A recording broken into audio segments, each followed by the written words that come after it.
Hello, everyone. Welcome to Nails and Beauty Talk. I am your host, Asia the Bird. To have a very special guest with me today, she is a fiber fashion designer. Please welcome Dinah Clottey. Hello, Dinah, and welcome to the show. Hi. Just clarification, it's pronounced Dinah. Dinah, I'm sorry. Yes. Yeah, Dinah. Because it sounds so like similar, like Dinah, you know? Yeah, it's always 50-50 with me. It's always 50-50. Yeah, that's kind of interesting how that happens. But I definitely want to go ahead and get started with this interview by asking where are you from and how'd you get started into fibers? Yes, so hi everyone. I'm so happy to be here. I was originally born in London, England, but I have lived in Chicago for a long time now. I moved here when I was 7, so definitely consider this my home. I got started with fiber arts and crocheting when I was 12. My mom wanted to learn how to crochet. But she needed someone to teach her. So she made me learn. And so I just taught myself through a bunch of different YouTube videos and a lot of trial and error.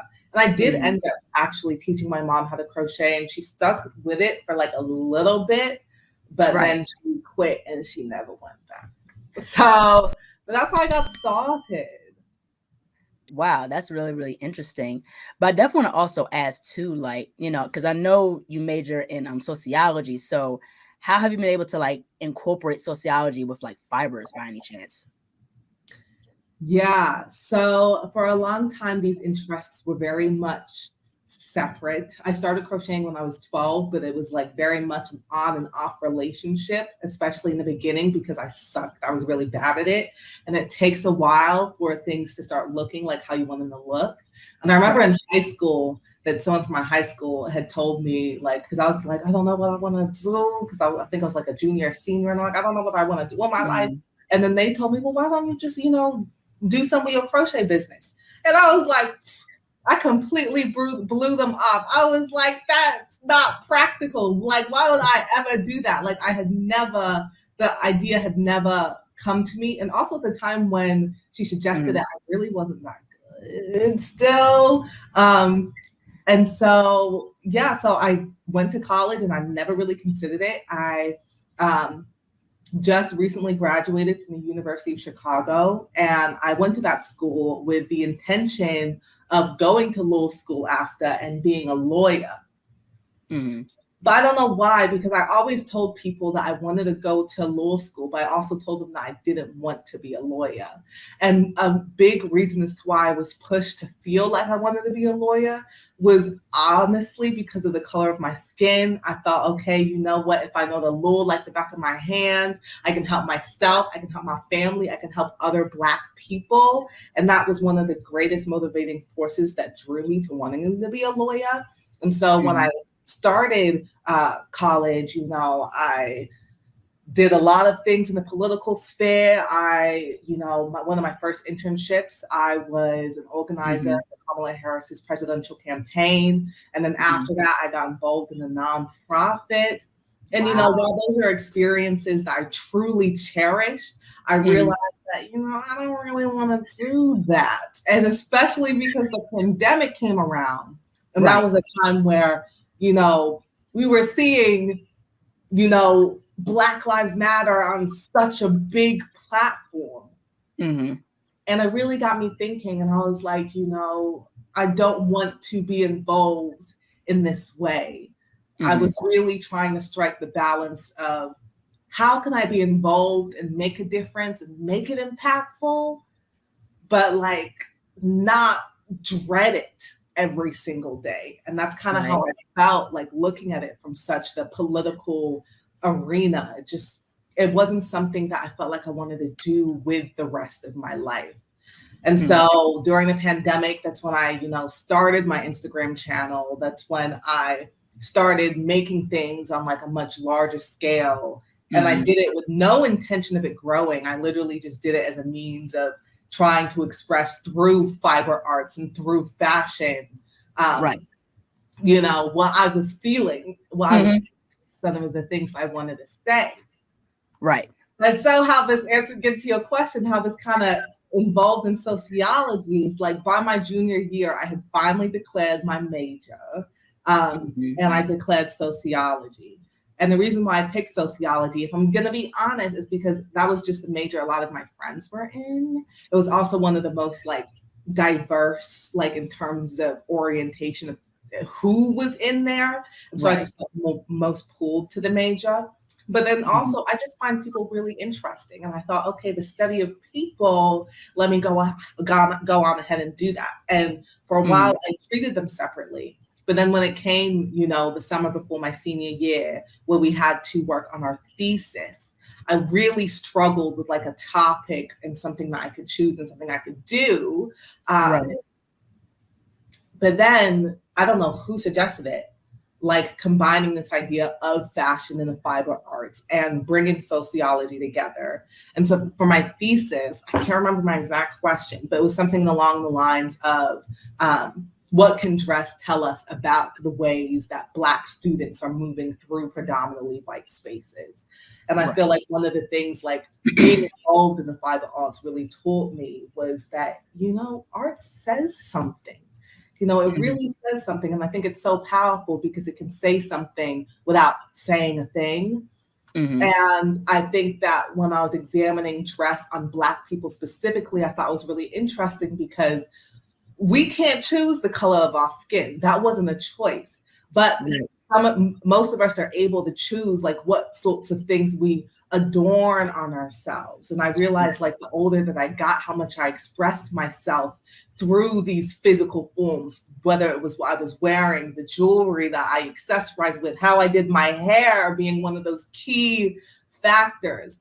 So I would say like that's how I kind of combined it my senior year in terms of, really trying to understand what it is that dress says, understanding like the power that kind of comes through those and understanding, and honestly myself and how I express myself, my own identity, especially identifying as a Black person and as a Black woman. And so I'm sorry, that was a very, very long answer to your question, but those are some of the ways in which I kind of found a way to intersect those two things that I've always loved. I've always loved being an advocate and always loved helping my community, the Black community. And at the same time, crocheting and fiber arts and fashion have always been these things that I've loved. And on top of that, I really love telling stories. I love to write and I love to talk to people. So it's just a really nice way to just kind of combine all of those interests in a way that I didn't even think I could do. Yeah, right. Exactly. That's very, very interesting because like, I love like looking at, fashion, but also I definitely wanted to highlight, people in the fiber side of fashion, because it goes to show like it's just as much of a fashion statement as any other fashion garment. People think of like fibers as like, knitted like blankets or like, like a knitted sweater, but it's like, people don't look at it as beyond like, in terms of like it being a fashion statement. Like, like with Chelsea, like I just interviewed Chelsea not too long ago and she does, stuff that's like, crochet mixture with streetwear. You know what I mean? And that's something that's not very done before. So, I like how with fiber arts now, especially with crochet, it's taken to a whole nother level. And you could wear it as like a long dress. You could wear it as like, something that you would, go out in and stuff like that, or in any occasion. So, it's more to it just like a typical, like a simple knit sweater or whatever it is. Right. And I think to add to that, and I think that's where like crochet and textile arts is just like another part of the fashion industry and honestly the art industry in general is the fact that these industries are very, how do I say, white, like there isn't enough space for Black artists and Black designers to really get out there.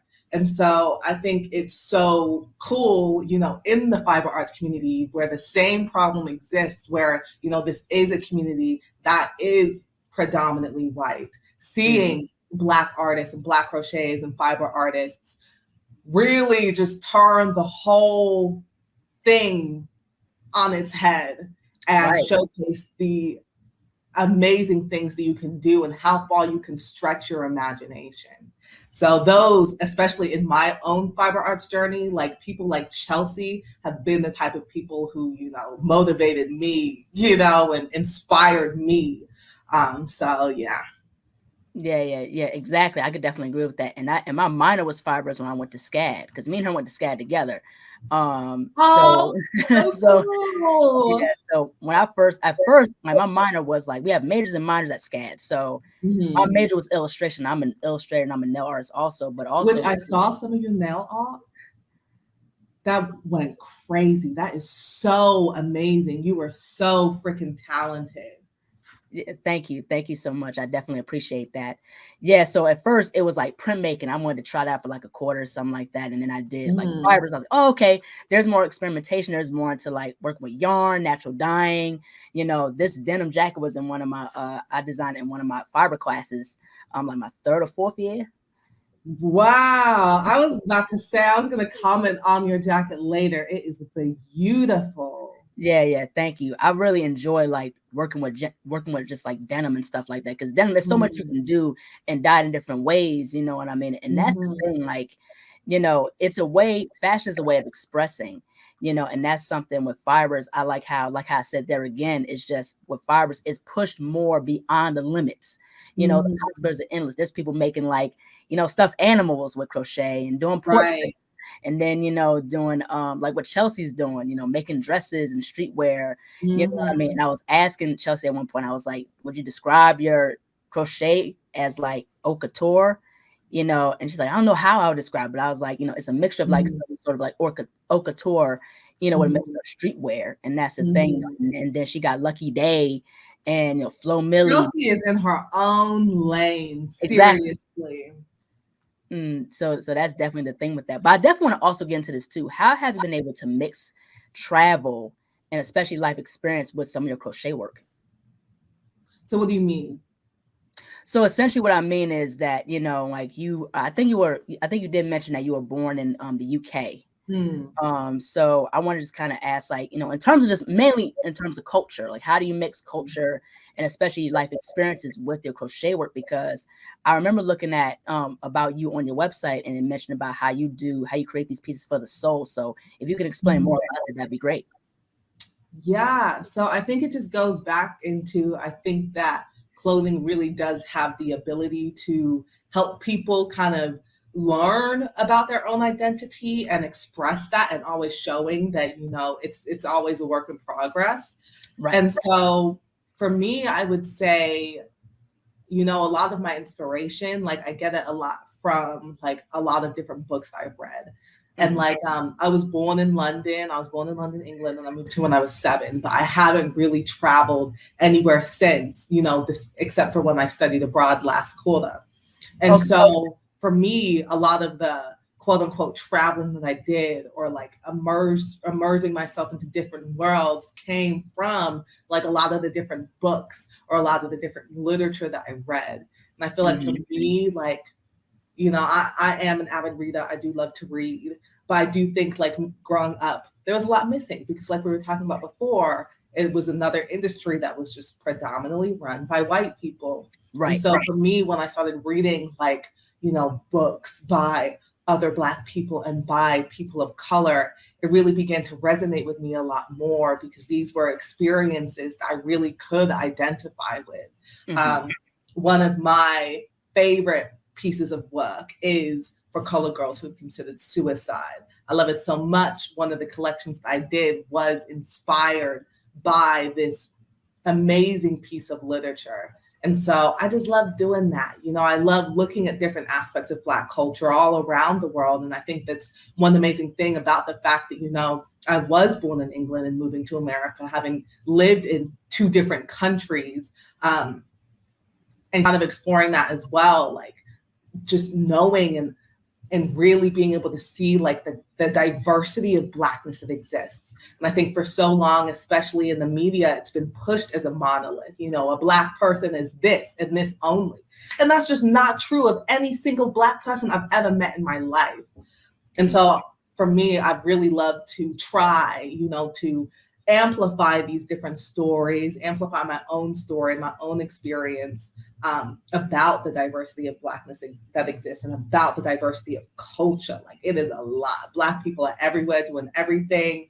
And it's amazing. It truly is. And it's a shame that the media wants to push it so much in this bubble, and that's just not what it is. Yeah, exactly. We have different types of blackness all over the world. So that's what makes it so unique. And everyone dances to the beat of our own drum, because we're the movers and shakers of the world. Exactly. Ooh, I love that. Yes. Yeah, absolutely. But I also want to get into, in terms of with fibers, like who would you consider to be like your favorite like fiber artists, that you looked up to when you first got into doing crocheting? So I actually, when I first learned, again, it was me on YouTube. And at the time that I was learning, this was years ago, not as much on YouTube as it is now. And it was like, a lot of basic stuff. Here's how you crochet a hat. Here's how you crochet a scarf. Like, they weren't showing me how to make cute stuff. And I think that's another reason why I fell out of it a lot. But then I discovered a channel called Chasing Sunray, and she has a Facebook group. And in that Facebook group, it's just a bunch of Black women crocheting. And it really opened my eyes to a whole field and array. I was like, I had no idea you could do this. Like, I was really shook. And one of those people I saw in the Facebook group, of course, was Chelsea. And so definitely I would say that I have quite a few fiber artists that I really love and that I really look up to, and that have really showed me like how much I can expand my mind. I would say that Chelsea is definitely one of the closest of those. I actually had the amazing opportunity to intern under her while I was in school, in college. So I got to see a lot of what Chelsea was doing behind the scenes, and I got to have these conversations and learn more about the fiber arts, especially from someone who's very much involved in Chicago's culture as well, which I think is really amazing. So I for sure say that Chelsea is definitely one of those people that I look up to, hands down. And it's been really cool that I started this Instagram page, because I think through it, I've been able to meet so many other people. Like, I'll go ahead and do a short list. There's so many people I could name. But another, Hooked by Brianna, she's 19 years old and started her account at about the same time. Madison Jade, her company is called the Maddie Co. Literally outstanding. Also, I think 18 or 19 years old, very young. Angel Love Company, I think she's 16. So really young, just doing the darn thing. And I'm like, these women are just like making some crazy stuff. I highly recommend that y'all check them out. But this is just a short list of, some of the friends that I've been able to make in this fiber arts community, which has just been so lovely. Yeah, that's absolutely really, really cool. Now, what has been your whole experience like doing like collaborations with other people? Because I know you mentioned you did an internship with Chelsea. So what has been your whole experience is like collabing with different like artists, or, just anybody? What's your whole experience with that? Yeah, so collabing with Chelsea was amazing. I actually, the first time I started talking to Chelsea is that I actually did in high school. I'm not in high school. In college, I was in a podcast called Kind of Sort of Brown, and it was talking about Black in business. And so I reached out to Chelsea to see if she wanted me to interview her. And so that was actually one of the initial conversations that I ever had with Chelsea. And then off the bat, we were talking more. And I was like, you know what? Can I intern for you? I just straight up asked her. And she said yes, which was amazing. And so that was a really cool experience, because it was my first time interacting one-on-one in person, because we're both based in Chicago, with another crocheter, like the first time ever in my life. And, it was even better that, Chelsea is as versed as she is, and as knowledgeable as she is, and as talented as she is. And so, it was really amazing, because, I got to help her work on that lucky day, custom, you know what I'm saying? And so that's always, and that was not an experience I would have had otherwise. And Chelsea remains such a valuable mentor to me. Like, whenever I need advice or have questions, I stay reaching out and she stays responding. And that's just a relationship that I have now that I would have never had if I had not started this crochet account and taken a chance on myself. So that's definitely one collaboration working with her. In terms of other collaborations with fiber artists, I'll be honest, I don't think I've done a lot. I don't think I've done a lot with other like crochet artists, though it is something that I would love to do. I do think that I have done like collaborations with artists in general. So one of that is my twin sister. She is like, she paints, she draws, she's all of that. I love to do different collaborations with her. And then there is actually someone that I'm trying to collaborate with right now who makes like crystal jewelry and stuff like that. You know, another black woman. And so that, like, I love doing stuff like that. I love working with artists just in any different sort of field. I think at one point I collaborated with one of my friends who even written a book, and I just did an outfit that matched their book just because I wanted to. It's fun. And I think if I can support others while also building my business, support others that are in the same lane as me, that are working with the same tool, I think that's so beautiful. Like, why not? Why not? And it's a lot of fun coming up together. Yeah, that's really, really cool. But I also want to get into, in terms of like with collaborations, like, is there anybody that you would like to collaborate with? Anybody that you would like to do like a crochet piece for, like any celebrity or influencer by any chance? Oh, so in terms of collaborations like that, like I have actually done a couple, and definitely hope to do a whole lot more. But in the past, one person that I collaborated with, her name is Emma Naomi. She was a cast member on Bridgerton, the show Bridgerton, and that was really amazing because, you know, she found me. You know, I'm like, I don't know how you found me, but okay, period. So that was really cool. And then I'm currently working on a custom for Jamila Woods. So I'm really excited to finally get that out to her.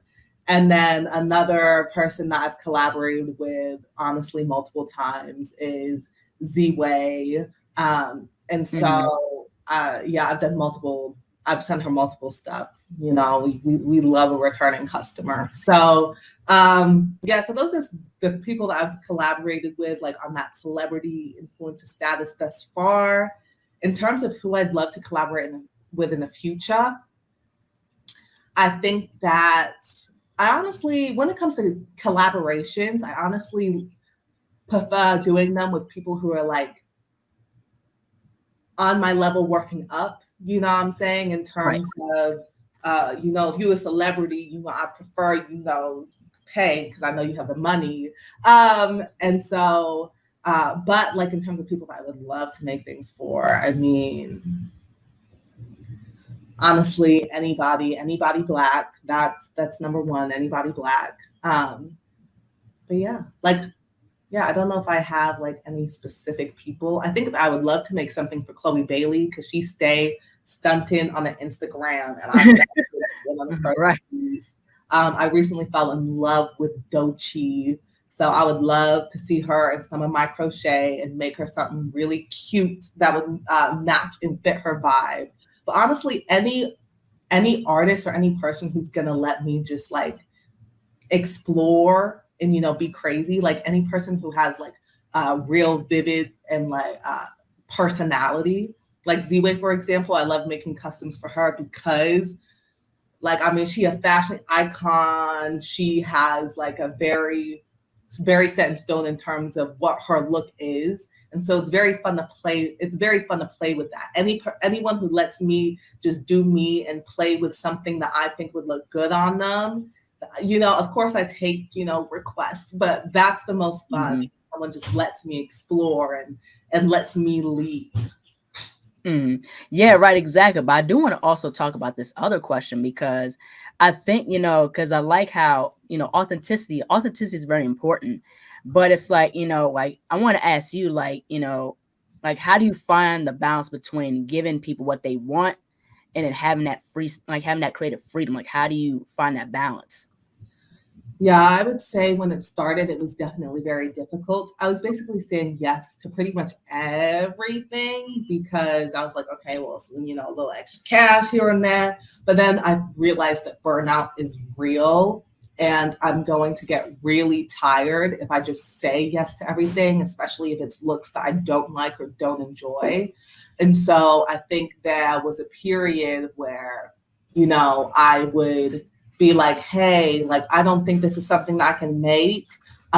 Let me recommend this other artist to you that I think is more in that lane.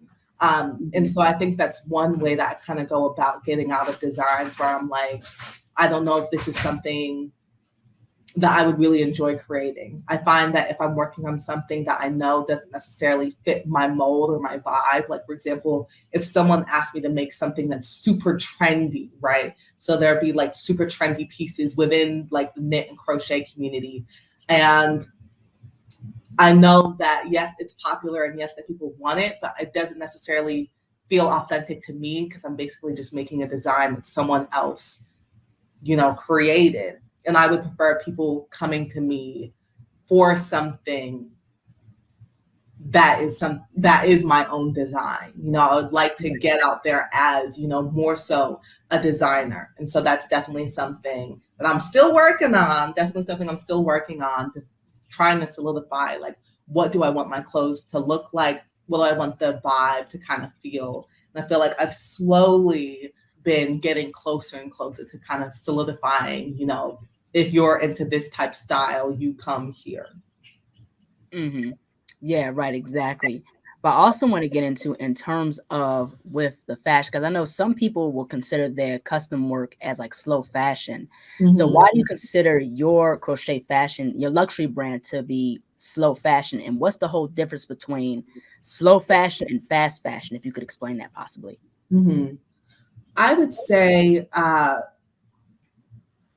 for me, the way I kind of see the difference is anything that's both handmade and then also both ethical.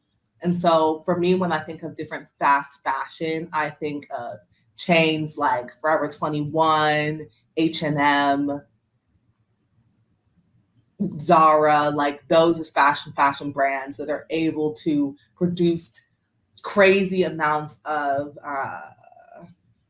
like product and inventory and be able to sell Right. them. And then a lot of the time, they have, you know, factories or different workstations where the people that are making the clothes are definitely not getting paid near enough and are expected to push these out like in an extremely honestly over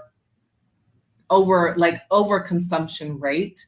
And then I think by nature, crochet in itself is slow fashion. It's just very hard if you're like a small business and a small crochet band to not be slow fashion because obviously there's only so much that one person can push out. And for me, like I would love to continue to be a slow fashion brand, even without the excuse that I'm slow just because it's just me. But I would love to continue to be a slow fashion brand and mostly think about, making sure that the environment is ethical, making sure that, when I get to the point where I'm hiring other crocheters on, they're getting paid, ethical wages that they can actually live off of. And then Right. also continuing to do research in terms of the types of materials that I use in terms of what can be the least wasteful and the least harmful to the environment. And so that's kind of how I would, differentiate the two. I Hmm. would say, like, for example, maybe like drop shipping. I think that would like more so be in the lane of fast fashion. But I think that by nature, anything that's handmade is obviously going to be a much slower process. Hmm.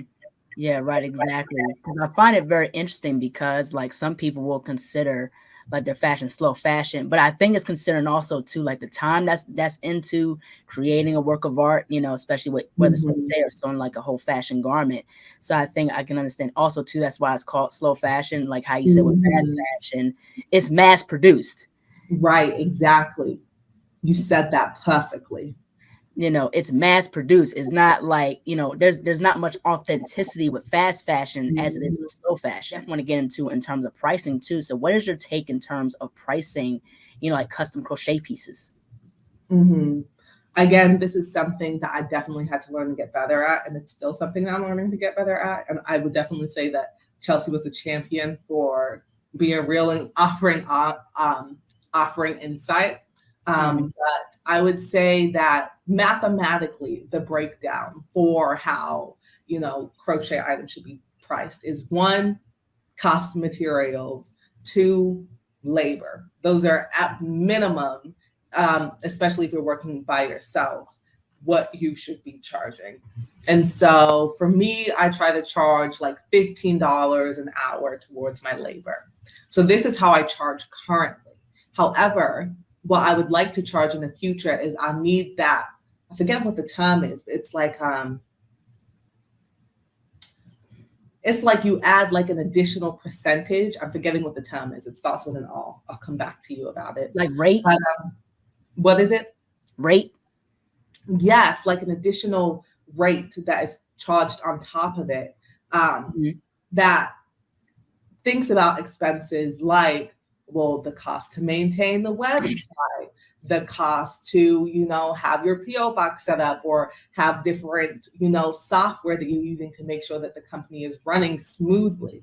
And so, the cost to set up your LLC, like there's a lot of costs that go into a business. Profit margin, that's what it's called. And that extra profit margin is necessary in order for the business to actually grow and expand. And the reason why that profit margin is necessary too is because when I get to the point where I have other crocheters who are helping me make the inventory, they're going to get paid that labor. So if I'm just charging cost of materials and labor, that leaves nothing for the business and it leaves nothing for me. And so that profit margin is definitely essential when it comes to building up that business. So working on that part. I think one thing that's difficult about crochet sometimes is trying to find yarn that is cost effective, but in that land of being like an ethical fiber. So for example, a lot of crochet artists use acrylic. I also use acrylic every now and then, but like that can be harmful to the environment. And so definitely trying to do research in terms of what tools can I be, resourcing. And I think what makes crochet hard to, I guess, what's the word? Like,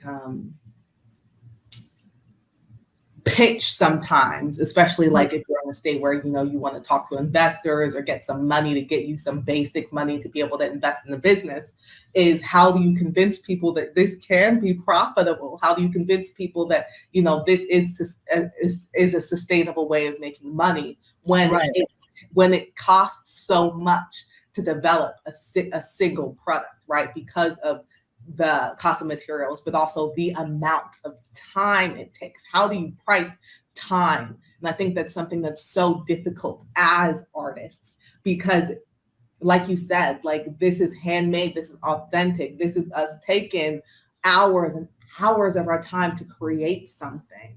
And so that's why like I've kind of, in a way, had to market myself as a luxury brand, because when I make you something, this is hours of my hard work, and I need to get paid for it. When I have employees, I need them to get paid for it. And so it's definitely something, like I know what I need to do, and I'm slowly trying to take the steps to get there. And I think one thing that I'm also trying to get out of my head is, it's so expensive, like nobody's going to buy it. Some people won't buy it, but trust me, some people will. And it's, I think another thing about pricing is if you want to set it at a specific point. So for me, I'm looking to, increase my rates. I need to make sure I'm targeting the right audience, targeting that, that pool of people who like my stuff and will drop the bucks to do it.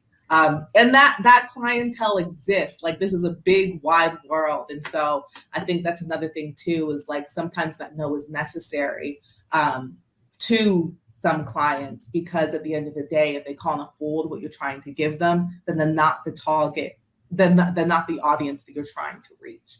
And so it's very important to pivot and make sure that the right people are seeing your work, because obviously, you want to get paid for it. You spend a lot of time on it. So that's what I'm working on.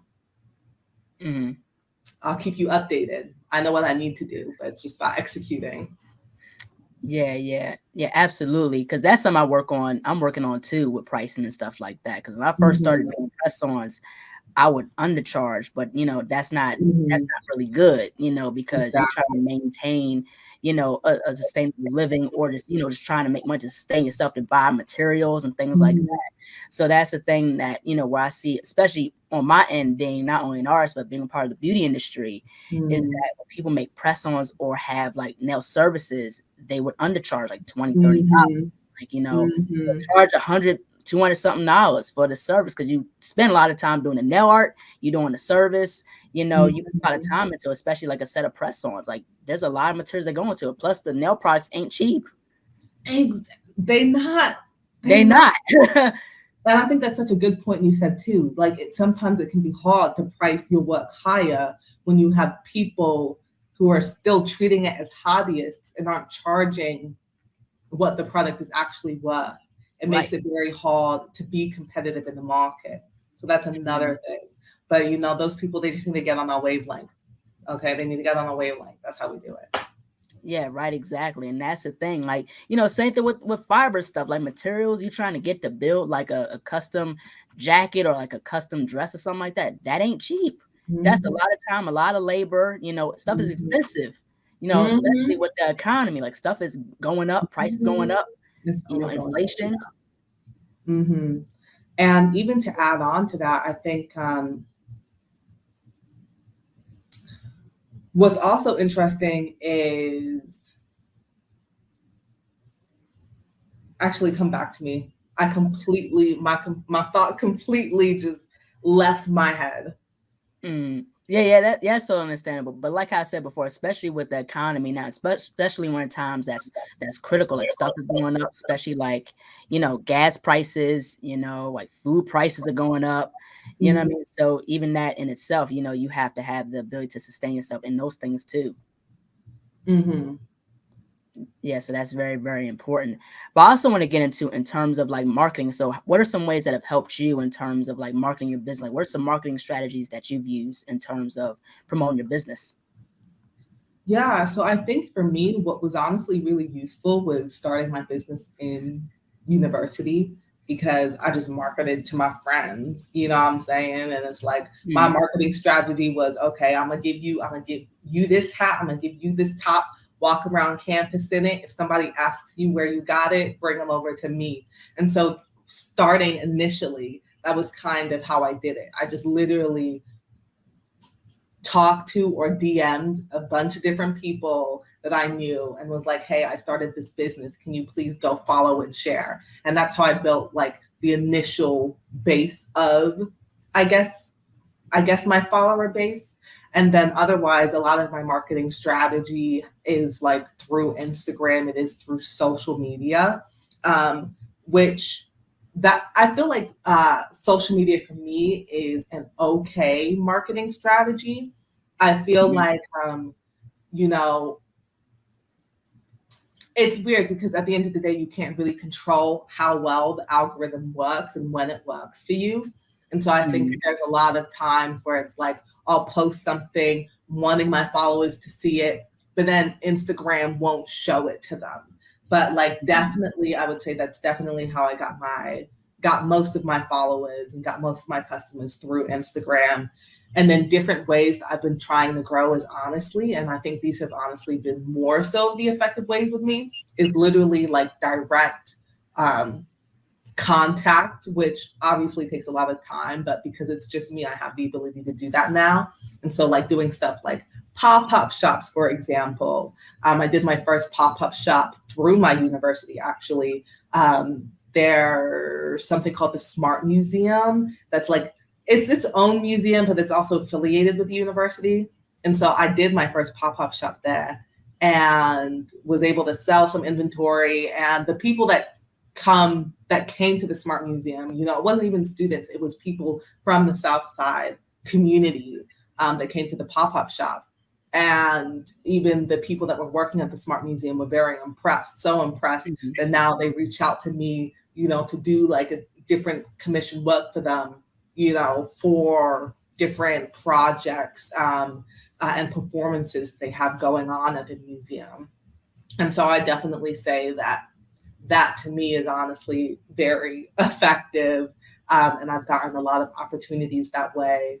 And I would definitely say like,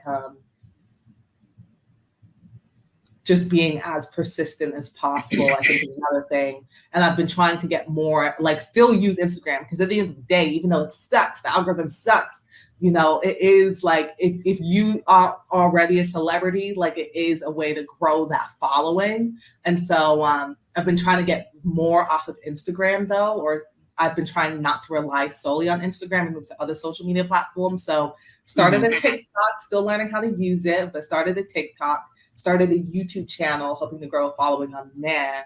And then also created my own website and have my own mailing list so that I can control like having direct contact with, you know, people who are subscribed to my emailing list. And so those are some of the ways that I'm trying to market. One other way that I want to add is a Pinterest. But I have to learn how on earth to use that. There are definitely a lot of different ways to market. And I think for me, the challenge is not trying to stretch myself thin, trying to do well on all of them, and kind of just playing around and see, okay, which platforms are actually working the most for me, and then being able to focus on those. Right, absolutely.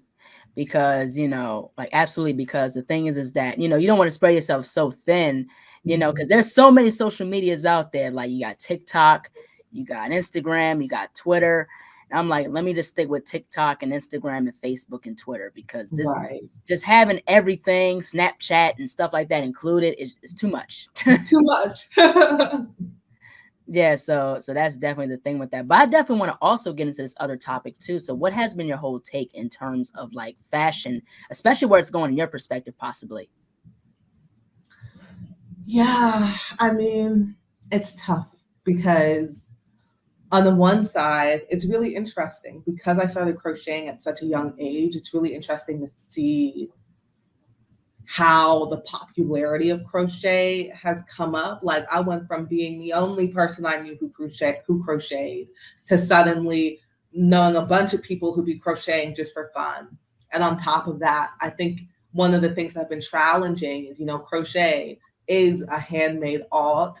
One thing that's interesting about crochet is that the stitches can't be mimicked by a machine. So even if you see crochet in a fast fashion clothing store, someone somewhere sat there and handmade it just like this. And so I think when I see stuff like that, like it kind of makes me a little sad, because I think that you know, like there are just some art forms that can't be replicated in the fashion industry. I think, you know, the ability to hand make something is just it's so important, and I don't want it to be something that gets lost. And even within the fast fashion lens, the fact that, you know, we have these social media platforms, when in order to be successful, you have to be consistent and posting quite often, which can be hard to do as an artist when the art you make is a process. It takes time. It's not, oh, I can post a new thing every other day and keep up my following and grow and grow and grow. That's just not the case. So I think in those ways, it kind of makes me, you know, a little sad, because, you know, I feel like there is this rush to do art, a rush that I have felt myself. But at the same time, I think that, you know, social media is still cool, because at the end of the day, like, you know, it allows you to build community, it allows you to interact and learn about other artists and learn this wide array of information. And so in terms of what the future of fiber arts is, I definitely think that more and more people are going to learn how to crochet and learn how to knit. And I do think now they because of like the YouTube videos that are available out there now, can make like a wide array of things that are interesting. I just hope that, the beauty and the intricacy of the fiber arts community is not lost. I don't want it to be like, I just don't want it to lose its initial finesse. So that's my hope. Yeah, absolutely. Fashion's came such a long way, you know what I mean? From the Mhm. 90s but also like the 2000s, like in a lot of eras, and the thing is that, some of these, eras have been recycled. And that's something Yeah. that's very, very cool about it. Like 90s fashion, 2000s fashions recycled, especially with the nail industry that I'm in, there's cycles coming back, like, not cycles, but like trends coming back. And, Mhm. things like the French tips and then, the Y2K nail art and stuff like that. So stuff is getting Mhm. more nostalgic in the fashion realm now. Mhm. I 100% agree with that. I have definitely noticed that. Which, I mean, I think that's one of the amazing things about fashion as well, because I think, and this is something I kind of talked about in my thesis as well, is like clothing serving as like a piece of memory as well. And so I think it's really cool to see how, like, we do go back in time to like these different trends and these different eras, and remember, what style was back then. And I think, especially in the Black community, I think there's just something, even though people be stealing for Black people all the time, I still think that there's something so interesting about Black people in the fashion community in general. Like, one of the things I learned when I was writing my thesis was the ways in which enslaved people used clothing and fashion to adorn themselves to get to freedom. You know what I'm saying? And I mean, that's just what Black people do. They create and they recreate and they stretch and push these different norms. And I think, like, even in the fashion industry, there are so many things of different eras that are coming back. That you can see was widely inspired by Black artists and designers. And so, I would love that, as these trends begin to be more and more recycled, that you do see more Black people on the forefront now than you did then. And seeing more Black designers and artists, getting the sort of credits that they deserve for the work that they've created. And I would love to see like I would love to see like more Black businesses and more Black artists among those businesses, pushing those things forward. you know you know Chanel, Gucci, Louis Vuitton, those are great brands, whatever, but I feel like I just need more color. I think that I just need more color. And I Right. think that everyone should, have their fair share, that fair share in, I'm sorry, that fair shot in being able to, build their own empires within the fashion industry. Yeah, right, exactly. Right, exactly, because that's very, very important, and I like how more Black designers are emerging now. And one thing I Mhm. would like to see too, especially with the Met Galas, like they embrace knitwear. There again, like how we talked about in the beginning, is not as it wasn't as embraced as like, as a fashion statement, like knitwear, like, like you think of like I said, like the basic sweater or like, Mhm. like knitted, quilts or something like that. But it's like, it's more becoming a fashion statement. That's something I would love to see knitwear or fiber arts more embraced in the Met Galas. Mhm. And especially I think, having our own galas is a good thing too, where we can embrace those things. Yeah, yeah. hmm Yeah, absolutely. You know what I mean? So that's definitely the whole thing with that. But I definitely want to also ask, like, how do you balance being a fiber artist in everyday life? I really don't balance it well. It is a struggle. I would say, like, for example, when I was back in university during the pandemic, everything was online. So like when I was in classes, I would crochet during Zoom classes, and that's how I would do it. And so it was still hard to balance, but it was easier to balance because I just crocheted literally while I did something else all of the time. And then my senior year, when we came back and we were on campus and it wasn't as Zoom anymore, I was probably the least consistent I'd ever been. And then especially when I went to go study abroad, I didn't make anything for anybody, and really took a hiatus a lot of my senior year. And now that I'm working full time, I think that it's still very hard to balance because I find myself very exhausted by my full-time job at the end of the day when it comes to the evenings. And then my weekends, I would really love to just relax. But then I also know my weekends is I need to get some of my crochet work done.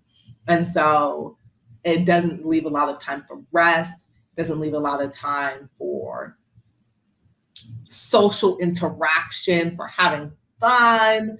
And so I definitely think that's something that I have struggled with a lot, trying to balance like these big time commitments. And I have a very bad problem of adding more to my plate, knowing that I shouldn't be doing anything else. Like, for example, starting a YouTube channel, which, I mean, as you know, it's a lot of work. It is so much work. And so adding that to my plate when you're doing, you know, crochet is very time consuming. And so it definitely is very hard to juggle. And I think how I've been trying to treat it now and how I would like to treat it in the future is honestly setting boundaries for myself in terms of making sure to give myself the time and space I need to be able to rejuvenate.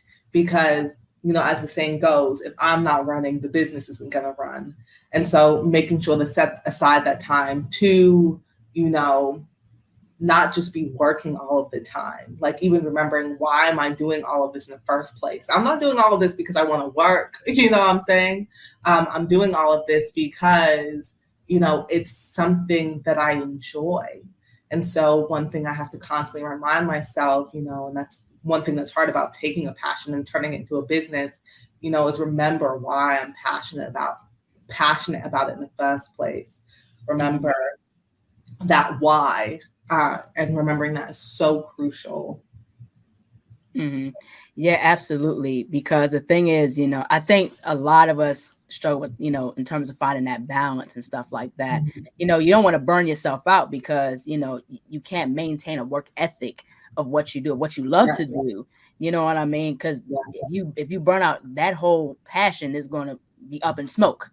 You know, so the thing is that, you know, most definitely that you do want to have that balance or find a balance, you know, between being productive and just having that free time and stuff like that. And even balance, I'm still trying to, you know, configure as well, you know, and stuff like that. So most definitely self-care is very important. Mm-hmm. It is. You got any tips and advice for self-care? Because if you do, I'll need some. Yeah. So just like, you know, take breaks if you need to, you know, and stuff like that. Like, even with me, like, because if I feel like I'm getting, you know, tired and stuff like that, or if I'm getting burnt out, then I'll just take a step back and stuff like that, you know. So I'm like, okay, let me take a few minutes off and then going to head back to do what I'm doing and stuff like that. So that's just with me. But yeah, but I definitely want to also end this interview off by asking, like, how would you define success possibly in your perspective? That's a great question. Let me think on it. I think that success for my business is getting to a stage where, you know, I have my own studio, right? Maybe studios, you know, where I have, you know, people working for me that also love to crochet, that also want to bring their own designs and ideals forward as well. I would love for my business to be at a point where it's giving back to the community all of the time. Whether it's, you know, we have like different workshops where we teach, you know, people about different things, whether that's, oh, you want to learn how to crochet, or, oh, like you want to learn how to, you know, run and establish your own business. I feel like that's really, to me, if my business is doing that, I would definitely see myself as successful, and also making sure that this is an ethical business where, you know, the people that work here come away knowing, you know what, she a good boss, she know how to pay, she know how to, you know, all of this other stuff. So in my business, that's definitely how I would see, you know, define success for my business. And then in terms of defining success for myself,